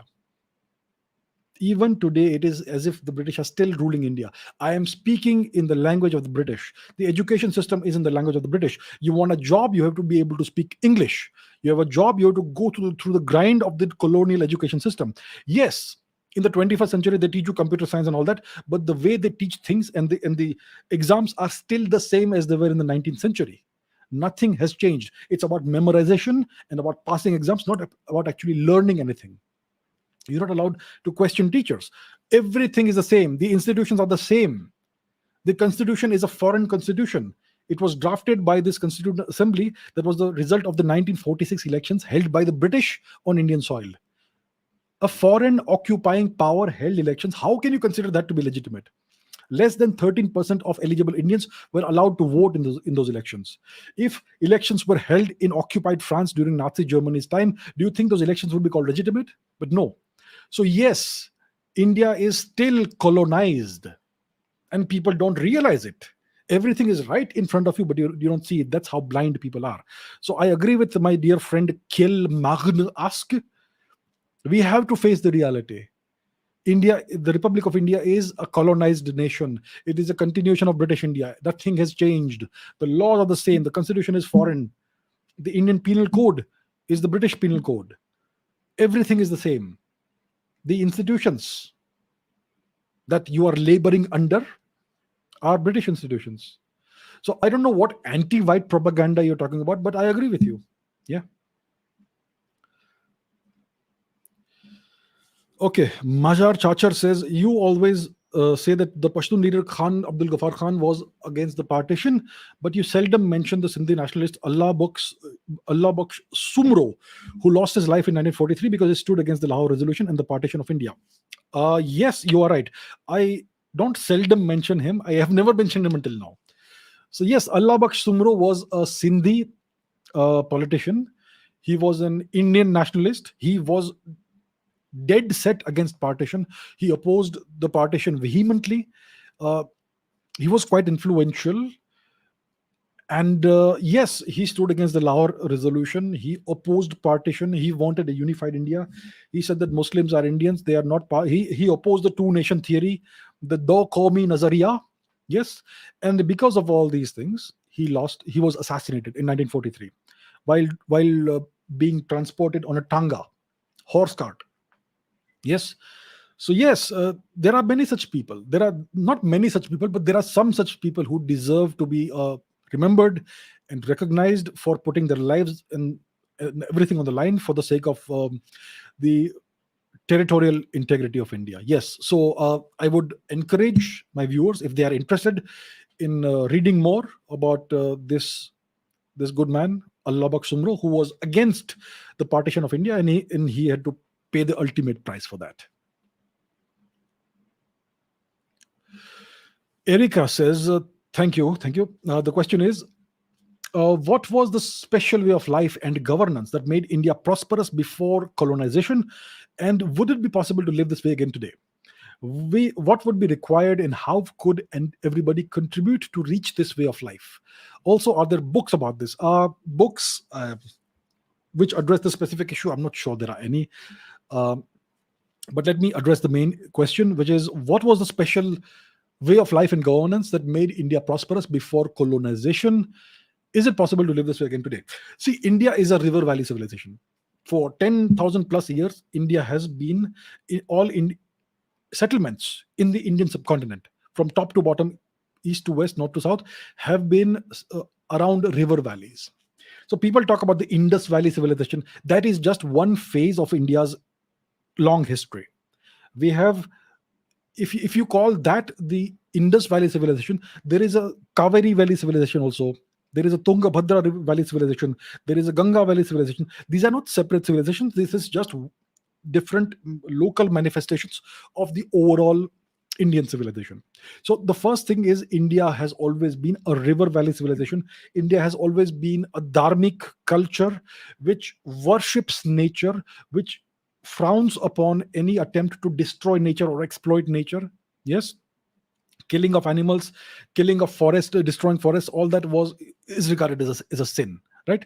Of course, you had warfare, you had meat eating at various times, but it was always done in a humane fashion. And the thing about this is that, see, India, as we know, it's now known that India was the nation with the highest GDP in human history for the most part of human history. The highest, according to Angus Madison, is 1/3 of the entire world's GDP. Well, even those are actually there are certain oversimplifications in that. And before 0 AD, I think India's share of the world's GDP would have been higher than 1/2, maybe 2/3. That's how prosperous India was. It was so widespread and so extremely well developed. We see that. Even 5,000 years ago, you had better town planning in India than what we have today. So India was technologically very advanced. But what are the characteristics? Why did India become this way? Firstly, it's because even when you had warfare, the warfare never targeted civilians and civilian areas. The battles were always pitched. There would be a battlefield, both sides would fight it out. And sometimes next to the battlefield, you would have farmers tilling their crops, and they would never be touched. Warfare did happen. There were a few bad kings here and there, but overall warfare had certain ethical rules. You never ever touch a civilian, you never destroy civilian property. And therefore, even though various kingdoms would from time to time fight each other, they would have wars and they would be conquered by other kings, India's economy would never ever suffer.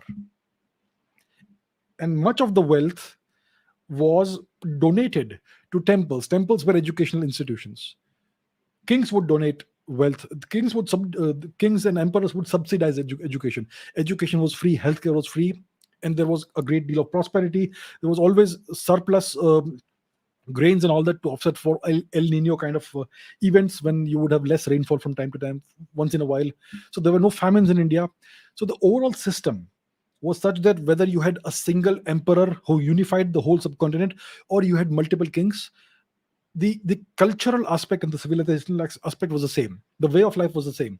So when you had conflicts, you would never have destruction of public property. Civilians would never die. It did not matter to civilians who became the king.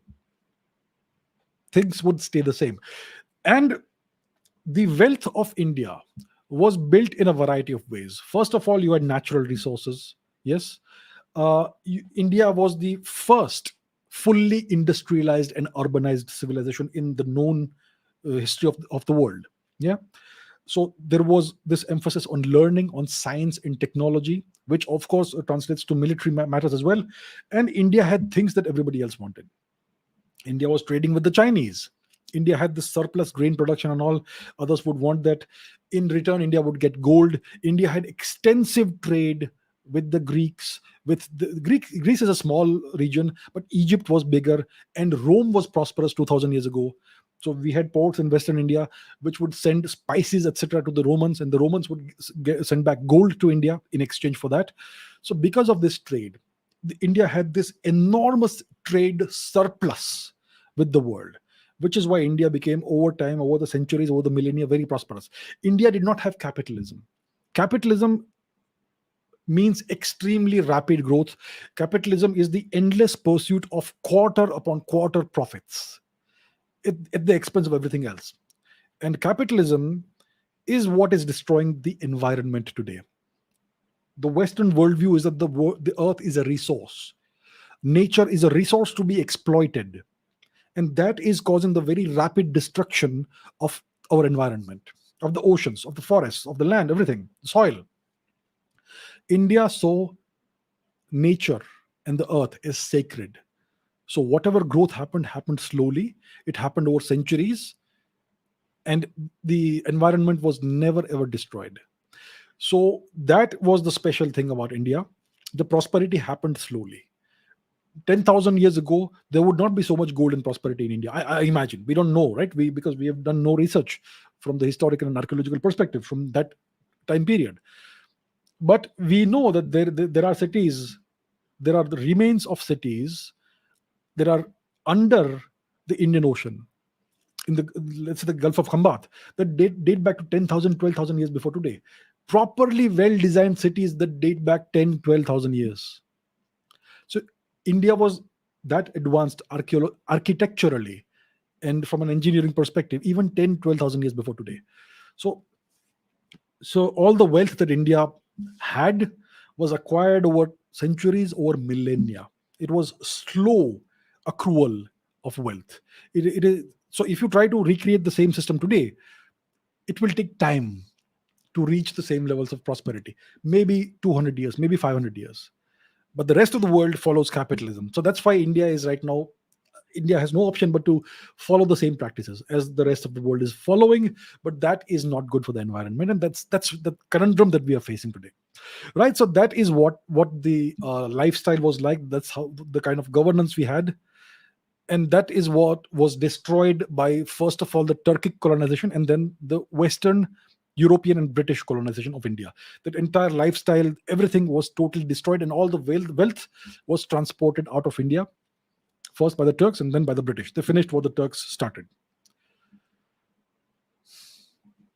Nick says, with such strong underpinnings of Hinduism, which has taught us to be strong and fight back when needed, why did we still fall short of defending ourselves from external forces? I think there were times when India was disunited, it was fragmented. Whenever India has been unified under a single emperor, whether it is during the Mauryan era or other eras, then India has been invincible. To unite India, this entire subcontinent sized region takes a great deal of fortitude. When you have emperors like that, it is impossible for people to even, for outsiders, invaders to even think of invading India. Alexander tried, what happened to him, and so on. So it's not about Hinduism, it's not about that, it's about India. There were times when India was not politically united under a single central leadership. Vishnugupta Chanakya said this: the highest duty or highest morality of a king is that his nation and his people should prosper. Right? Only his nation, not other nations. So when you have an emperor like, let's say, Chandragupta Maurya, like Ashok, or like Kanishka or Rajendra Chola or whatever, if they were able to unify a very large portion of the subcontinent, it was their highest duty to ensure that all the people within this region would prosper and the nation would prosper. But if you had a time period when you had disunity in India, you had small kingdoms, then each king would look out for his own people and his own territory at the expense of others, obviously, because there is competition, there is rivalry. And during such times, it is easy for foreign powers to come and conquer you and then occupy you. And that's what happened during the Turkic era, during the era of the Turkic invasions. First, it was invasions from the west, from Arabia. They destroyed Persia first, then they started encroaching on Western India, Balochistan, Sindh, Gandhar, Afghanistan, etc. Then you had Turkic invasions, and these invasions initially failed. They were repulsed time and again. It took several centuries for them to start encroaching into mainland India. Right? If you had an emperor like Chandragupta Maurya or Ashok, who was rather nasty sometimes, yeah, or Kanishka, etc., then such invasions would have failed, guaranteed. But because India was disunited, even though some of these kings and queens were very valorous, etc., because there was a lack of political unity, that's why India eventually, slowly over time, fell to the barbaric invasions from other places, which were indeed barbaric. There is no other way of putting it. Yeah. So that's what happened. The lesson of the story, what is the moral of the story? You have to be united. Even today, India is not truly united. There are lots of forces within India that are pulling India in different directions. There are many forces within India. I'm not taking any names, by the way. There are many forces within India whose interests do not align with the Indian national interest. Their agendas are such that they are against India's national interest. There are so many such forces. So, in such circumstances, you need a strong government, you need political unity, and you need to deal with these things. So the moral of the story is you need unity, political unity, and you need a strong government and a strong military, which comes from a strong economy. And of course, you need the right leadership. You may have the greatest military at your disposal, but if the leader is not quite good, then you may still fail. So you need a combination of these factors in order to prosper. All right. Okay, Aman Shah says, why do Europeans have no problems with Indians, but extreme hatred towards the Romani people? It's weird for me. Please answer.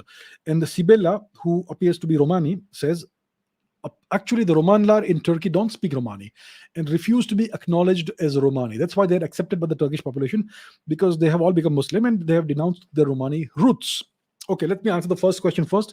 Why do Europeans have extreme hatred for the Romani people, but they have no problem with Europeans? 20 years ago, the Europeans would have been quite racist against Indians as well. Today, Indians are all over the world. They contribute to the local economies. Indian tourists go all over the world. India doesn't know this. We in India don't know it because we are not encouraging tourism. When you have a massive influx of tourists into your country, it boosts your economy. It boosts your economy at the grassroots level. All the local shops in the city where the economy is happening, tourism is happening, etc., they prosper and they welcome tourists. They may not like them, but they will keep that dislike hidden, and they will show that you're all welcome. So that's why I always keep saying India has the potential to become a tourism superpower. Why don't we do it? It will make everybody prosperous. So when Indians go to the Western nations, European nations, Indians go there with money and they spend the money in the touristic destinations, in cafes, in restaurants, in hotels, in shops. And that's why Europeans have no problem with Indians coming there. They like it. It makes them more prosperous. It boosts their economy. The Romani were refugees, helpless refugees who were expelled out of India. They were taken as slaves by the Turks into Central Asia. And then they realized most likely there were so many of these Indian slaves that they did not know what to do with them. And they most likely did not want to slaughter millions of Indians on their own territory. So then they sent those Indians who had been taken across the Hindu Kush mountains as slaves, men, women, children. They sent them westwards. They said, "You are not allowed to go back to India. Get out of here. Go westwards, and don't come back here." And that was the terrible, tragic beginning of the Romani story. The Romani, they speak a language that is of Western Indian origin. It is closest to Sindhi, Gujarati, and Rajasthani languages, not to Punjabi. Not to Punjabi. There is a misconception that most people have. You listen to the language, you'll actually understand words of it if you understand any of the Western Indian languages. So that's what happened. The Romanis came as helpless, persecuted refugees. And no one likes helpless, persecuted refugees who look different, who've got darker skin. So the Romanis have been persecuted for the past 1,000 years in Europe. The Europeans hate them. Even today, Romani people are still persecuted in Europe. They live often in subhuman conditions, and they don't have human rights. They don't have documentation. This is the crying shame that Europe still, it's a crying shame that the European nations still do this. Yeah. And you will see this in literature. The Romanis have been executed for just existing, or they have been enslaved by the Europeans, used as slaves. They have been auctioned off. Even today, in many places, they are not allowed to live in cities, or sometimes their children are abducted and forced to assimilate into European society against their parents' wishes. All kinds of horrible persecution has been perpetrated and is still being perpetrated on the Indian origin Romani people, who are extremely talented people. Spanish culture is a gift given by the Romanis to Spain.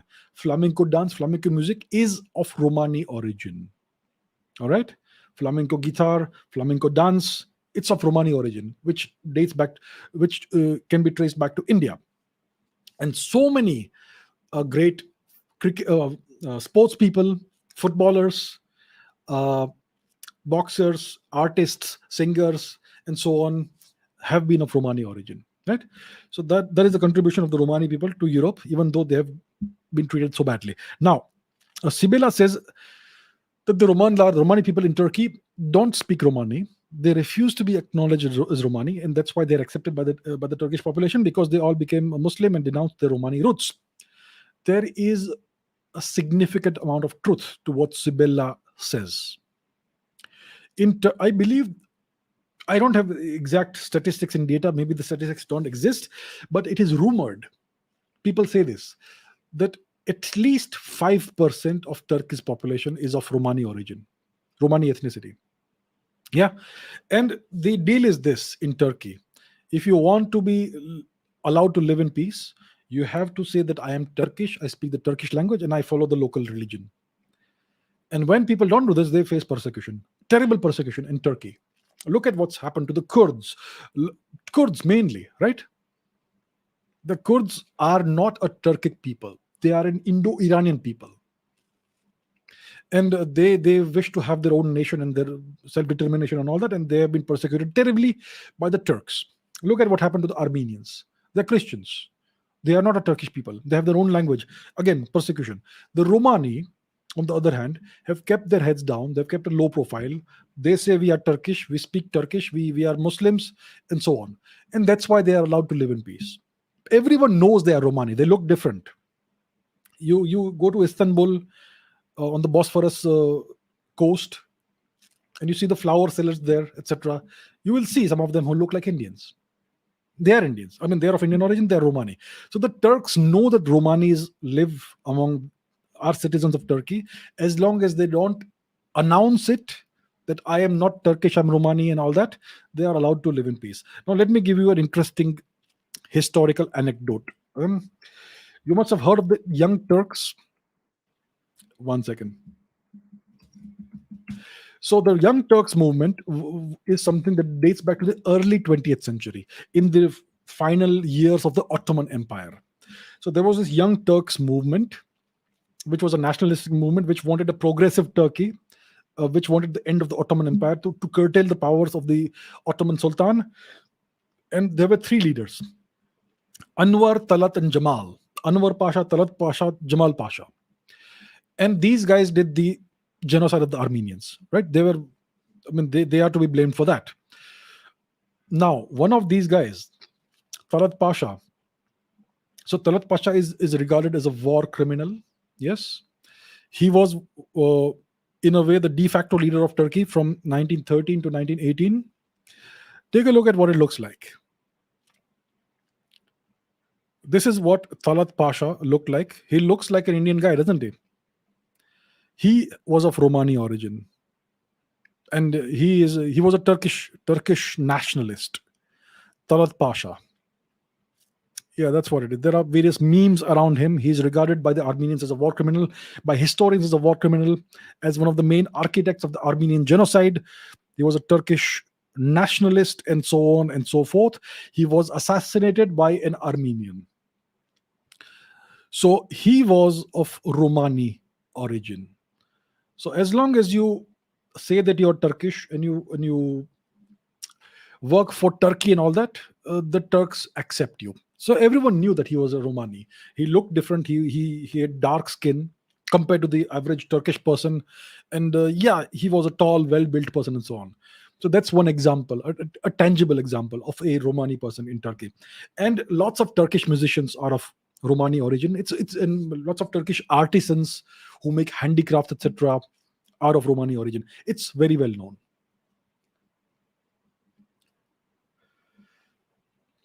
Okay, Ramalakshmi says, why? No, Ramalakshmi says, aren't strategic bombers high with high assets, moving aerial vehicles with low maneuverability than normal jets? Okay, aren't strategic bombers similar to aircraft carriers, where there are many similarities in the threats to it, and tanks also? Vaibhav says, what is the role of bombers in any air force around the world? Why are they so costly? And why doesn't India acquire bombers, as only Russia, China, US have it now? So let me give you an example of what strategic bombers look like. The Americans have a number of strategic bombers. What are strategic bombers? These are massive planes. Some of them are subsonic, some of them are supersonic. Yeah. Let's see strategic bombers. So the one you're seeing right now is the B-1 bomber, the Bone. So there are various kinds of massive planes. This one is a supersonic plane. This is a different kind of plane. What they have in common is they've got very long range. They can fly for maybe 10,000 kilometers with refueling, maybe without refueling, and they can carry massive amounts of weapons, bombs to be deployed. Some of these, so these are some future strategic bombers apparently. The Chinese are investing in this. The Russians have their Tupolev strategic bombers, very long ranges, and we have the B2 bomber that the Americans have, the stealth bomber, and so on and so forth. There are all these weapons and weapon systems and aircraft under development, right? So what are the commonalities that strategic bombers have? Firstly, a strategic bomber has a very long range, thousands of kilometers they can fly, most ideally without refueling, maybe 10,000 kilometers. Go far away, do your stuff, and come back without refueling. Secondly, they can carry massive amounts of bombs. So why are strategic bombers needed? First of all, if you were to target a target with cruise missiles, so if you want to destroy a target, you can send a bomber there, and drop bombs on it, GPS enabled bombs or whatever, or you could send cruise missiles there to destroy the target. Cruise missiles are prohibitive, not prohibitively, but very expensive. Cruise missiles typically cost millions of dollars per piece, per unit.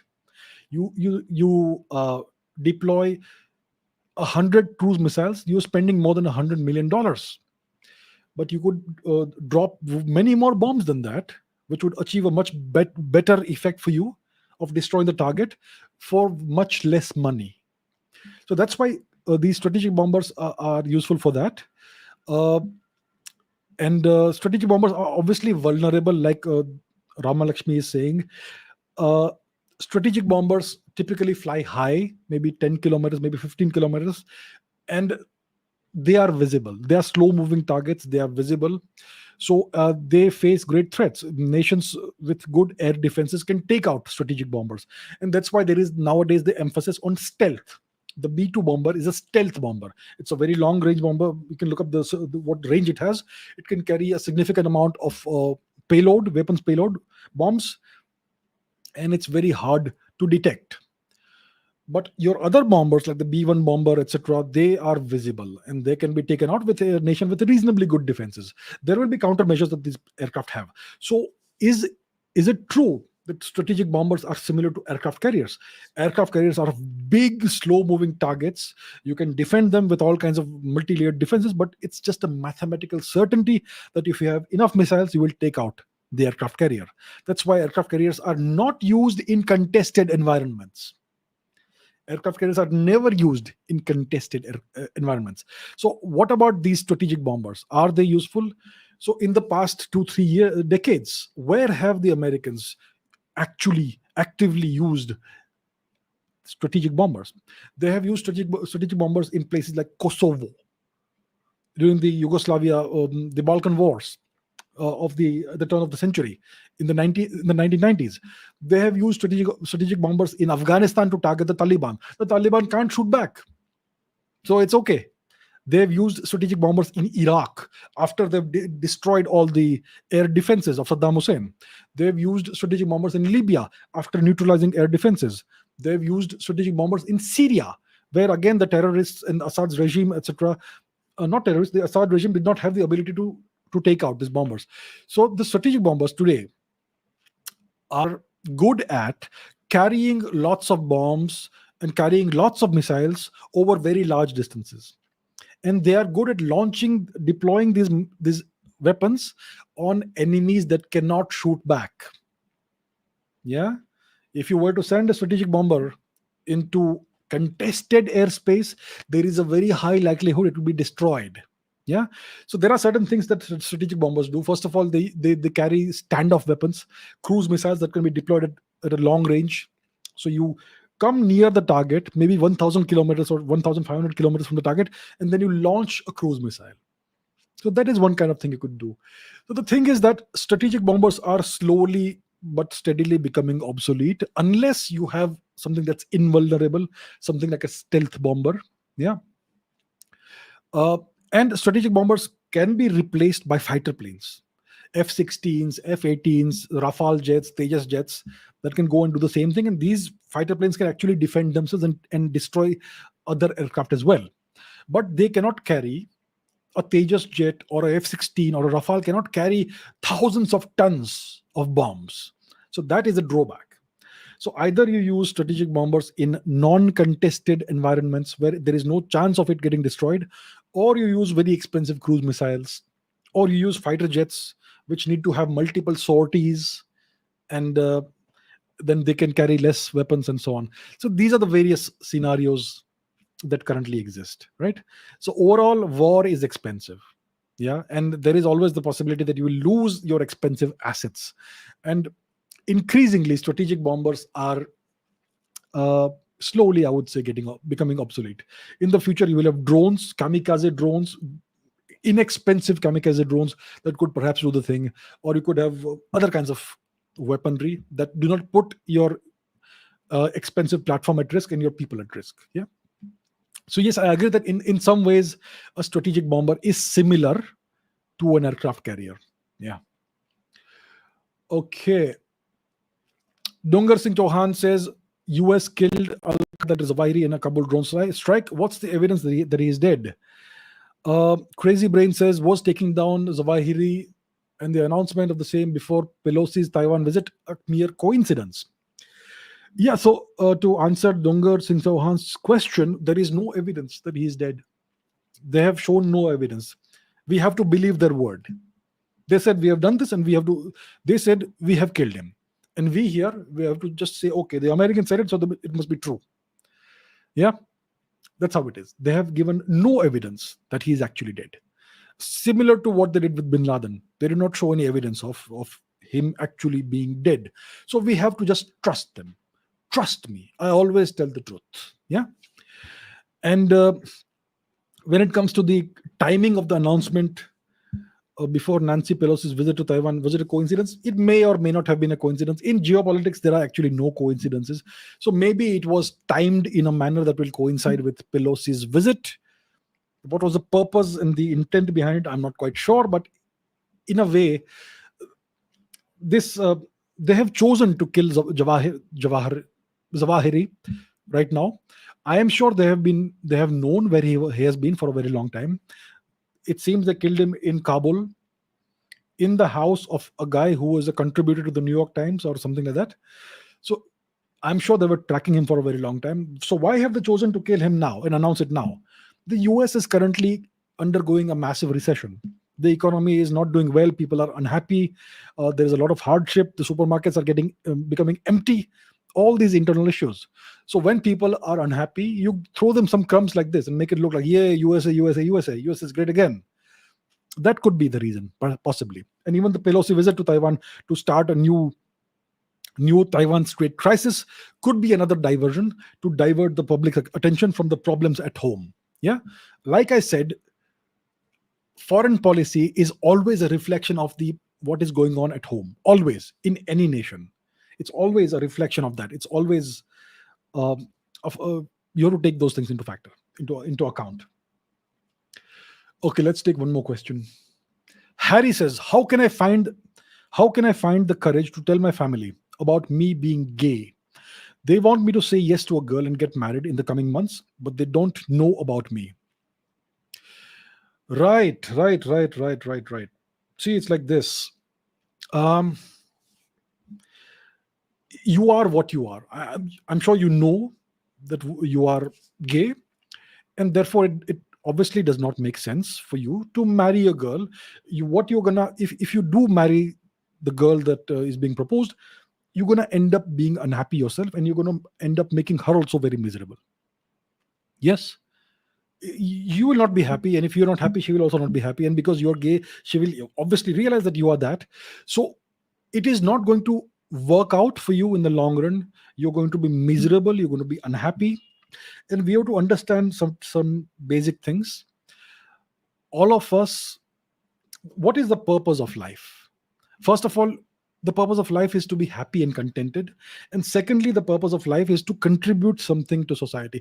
If you look at all the historical figures, big or small in history, who are remembered positively and warmly, it's because they have contributed something big or small to society. They have given more than they've taken. In your immediate family, in your immediate social circle, the people who you like, who you have warmth towards, they are people who give more than they take.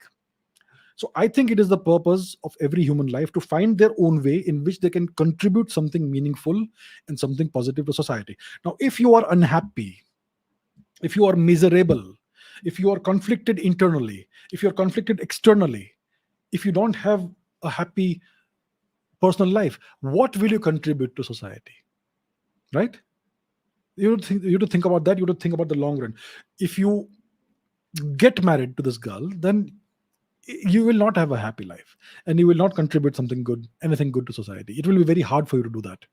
And also remember this, that it is not your purpose in life, it is not anyone's purpose in life to please other people. Your purpose in life is to contribute something good to your immediate near and dear ones and to society at large. And you can't do that by making compromises that go against who you are, right? So I know it's tough. The first thing you have to do is become financially independent. When you are financially independent, you are more confident and you are under nobody's control. That's the first thing you have to do. And then you need to have openness in your family. I mean, you have, when it comes to your immediate family, parents, siblings, etc., there needs to be openness, there needs to be trust, and you need to be able to express yourself and be who you truly are without hiding anything. And if you're in an environment where that doesn't happen, if there is no the where you are not loved unconditionally, then there is something wrong in that situation, right? I mean, in a family, you must have unconditional love. A person may be this or that, but we will love you no matter what you are. We will love you for who you are. That has to be there. So that that is the, I know that's the dilemma you're facing. You have to do what is right. You have to think of the long term future, not the immediate future. Right now you may make a compromise, you may want to please your parents, and you will make a big sacrifice, personal sacrifice, marry that girl. But what happens down the line? You will be unhappy, she will be unhappy, and then slowly you will resent your parents for forcing you to do this, and they will not even realize that you made a sacrifice for them. So it's unsustainable, it's not going to work that way. You have to stand up for yourself and do what's right. You must tell them. Yeah. And maybe it may be difficult. I don't know what circumstances you are in. Maybe you're not financially independent. So first you must become financially independent, and then you have to do what is right for you and right for everybody, right? If there is a lack of openness and honesty, then that's not a functional family, that's a dysfunctional family. And so yeah, that's what I would say to you. Do what is right. Don't marry a girl, don't ruin her life, don't make your life miserable. The hard solution is the right solution for you. You need to find the courage to tell your parents that you are gay and you do not wish to get married. And if they truly love you, then they will accept you for who you are, right?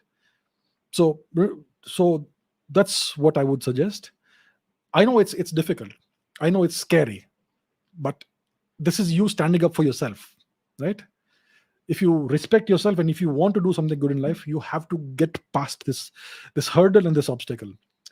So that's what I would say. All the best, sir. All the best. Okay, let's take a few questions from the live chat. If you have questions, ask me now and I will take a few.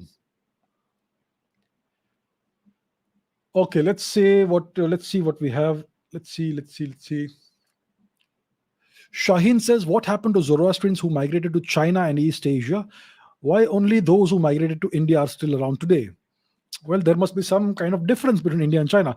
I do know that there was some small Zoroastrian presence in China. Uh, Even the Manicians were there, and eventually it all died out. Um, but as we know, in India, it's still there. So I'm not sure. Maybe the Chinese were not very receptive to foreign influences, and maybe the Chinese ended that. I'm not quite sure what the exact history is because I've not studied that.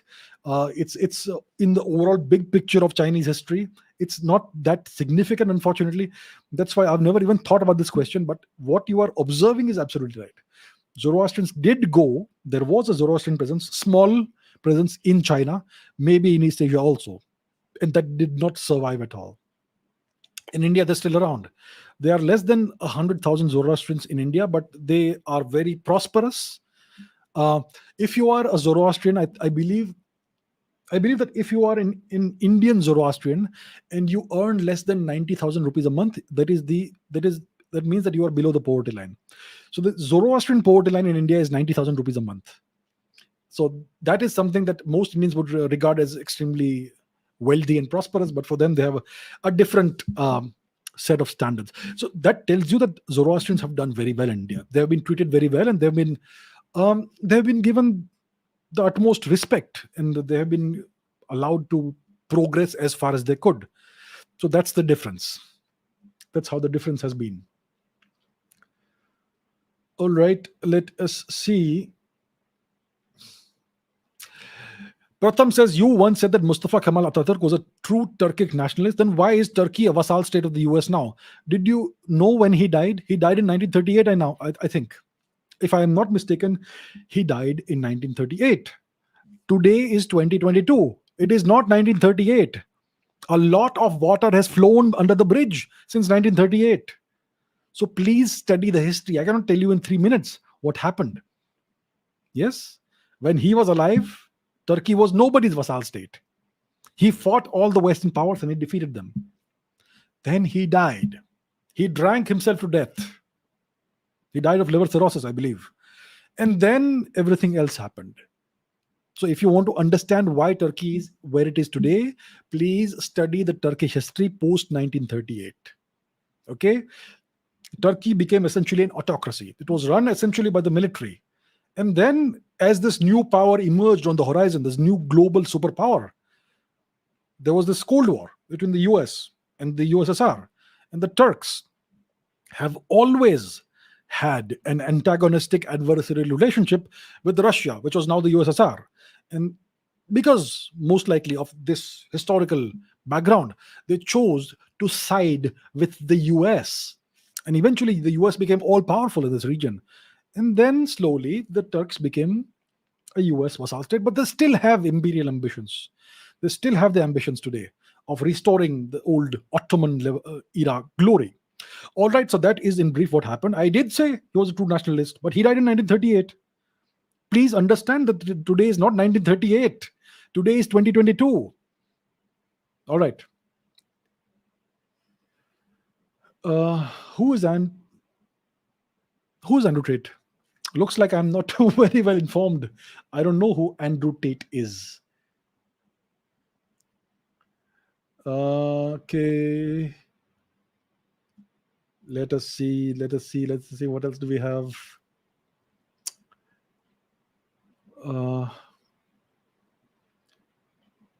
Okay, let's take this one. Does China have territorial disputes with Nepal? Right now, there are no territorial disputes between China and Nepal. The territorial disputes are between China and Bhutan, between China and India, and between China and everybody else in the universe, but not Nepal. The Chinese are cultivating Nepal right now. There is their objective. They want to turn Nepal into a pro-China Chinese vassal state and use it against India as long as it has some value. When they are done with it, they will throw it to the wolves again. Yeah. So the Chinese are cultivating Nepalese politicians, which was all started by the Indian government in the 1990s. The Nepalese people had a monarchy. It was a monarchy that they had, a Hindu monarchy. It was the only Hindu nation in the world. The Indian government in the 1990s supported the Maoist terrorist insurgency against the Nepalese monarchy, royalty. We know what happened eventually. And now this Maoist communist infiltration at all levels of Nepalese politics is playing into China's hands. So the Chinese are playing very nice with Nepal. They are supporting the Nepalese communist politicians and leaders, and they are ensuring there is no territorial dispute as far as I know, between China and Nepal. I am sure there are certain issues they will open when the time is right. But there are issues with Bhutan, with India, as we know, even with Pakistan, and so on. Okay, I think that should do it for today. We have crossed 2 hours as always. So thank you very much, everybody. Today was much more into geopolitics, less of history, but we will redress that imbalance in future episodes. All right. Thank you very much for all your questions. Always great to see your questions and interact with you all. And I will see you in the next episode. Until then, take care, be healthy, and bye.